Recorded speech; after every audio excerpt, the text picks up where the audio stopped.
મામલતદાર office સાહેબ શ્રીની આવેદનપત્ર દેવા આવેલ છીએ।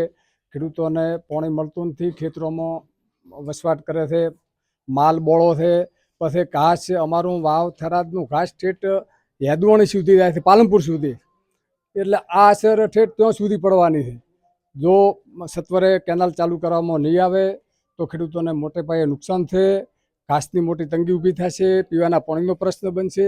એ ઉપરાંત અમારે જૈનોમાં મોટો પ્રસંગ છે, એટલે એને ધ્યાને રાખીને પણ એ લોકોએ પાણી ચાલુ કરવું પડે, અને કે અત્યારે તો ટેન્કરોની લાઈન લાગી છે અને પીવા માટે પાણી મળતું નથી।